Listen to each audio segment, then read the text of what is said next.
জমে উঠেছে বিশ্বকাপ ফুটবলের লড়াই। ফুটবল বিশ্বকাপের দ্বিতীয় দিনেও কিন্তু টান। শনিবার ভারতীয় সময় সকাল 6:30টায় এবারের ফুটবল বিশ্বকাপের অন্যতম আয়োজক দেশ মার্কিন যুক্তরাষ্ট্র প্যারাগুয়ের বিরুদ্ধে মাঠে নেমেছিল। মাঠে নামার আগে ফুটবল বিশ্লেষকরা কিন্তু এগিয়ে রেখেছিল প্যারাগুয়েকে। আয়োজক দেশ হলেও আমেরিকা, মার্কিন যুক্তরাষ্ট্র তারা কিন্তু একটু হলেও পিছিয়ে ছিল, কিন্তু মাঠে নামার পর 90 মিনিটের লড়াই দেখে মনে হলো এই বিশ্বকাপে হয়তো ডার্ক হর্স হতে পারে এই ইউএসএ।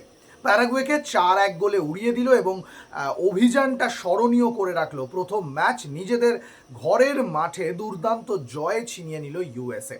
ম্যাচ শুরুর 7 মিনিটের মধ্যেই প্যারাগুয়ের ডিফেন্ডার বোবা ডিলার আত্মঘাতী গোলে এগিয়ে যায় ইউএসএ। এরপর ম্যাচের 31 মিনিটে বালোগানের প্রথম গোল, প্রথমার্ধের শেষ মুহূর্তে নিজের দ্বিতীয় গোল, 3-0 গোলে এগিয়ে গেল ইউএসএ। ম্যাচের দ্বিতীয়ার্ধে কিছুটা ম্যাচে ফেরার চেষ্টা করে প্যারাগুয়ে, 73 মিনিটে ব্যবধান কমায় মরিসিও, কিন্তু তারপর ম্যাচে ফেরার কোনো সুযোগ পায়নি। শেষ মুহূর্তে আরও একটি গোল এবং প্যারাগুয়ের কফিনে শেষ পেরেকটি পুঁতে দিল ইউএসএ। 4-1 গোলে দুর্দান্ত জয়। এবারের বিশ্বকাপ অভিযানের প্রথম ম্যাচটাই স্মরণীয় করে রাখলো মার্কিন যুক্তরাষ্ট্র।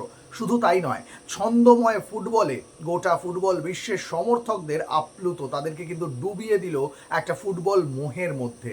যদি এই ধারাবাহিকতা, এই পারফরমেন্স তারা বজায় রাখতে পারে, তাহলে কিন্তু রাউন্ড অফ 32 বা রাউন্ড অফ 16-এ দেখা যেতে পারে এবারের অন্যতম আয়োজক দেশ মার্কিন যুক্তরাষ্ট্রকে।